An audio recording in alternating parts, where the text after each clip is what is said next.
تاریخ اپنے آپ کو دہرا رہی ہے.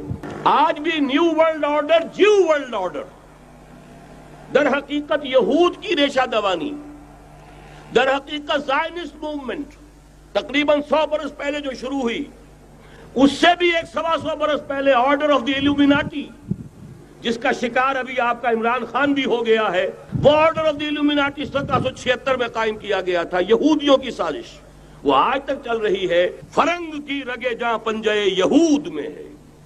معاشی اعتبار سے یہودیوں نے پورے یورپ کے اوپر اپنا تسلط قائم کر لیا تھا. اور یہ یہودی کون تھے؟ Rothschilds, Goldsmiths. یہ گولڈ سمتھ جس نے شکار کیا ہے تازہ عمران خان، ایک ابھرتی ہوئی شے تھا. امیدیں وابستہ ہو رہی تھی. پہلے ہی سے ایک ہیرو کی شکل میں تھا. وہ اسلام کی بات کرنے چلا تھا، وہ اپنے کلچر کی بات کرنے چلا تھا. گولڈ سمتھ 5 کروڑ پاؤنڈ تو پہلی سلامی ملنے والی ہے. یہ قیمت کس سے کی دی جا رہی ہے؟ غور کیجئے. اگر وہ سارا سازشی کردار جو یہود کا ہے وہ سامنے ہو تو ہر شے آپ کے سامنے بالکل ٹرانسپیرنٹ نظر آئے گی. آپ دیکھ سکتے ہیں کہ اصل میں ہو کیا رہا ہے.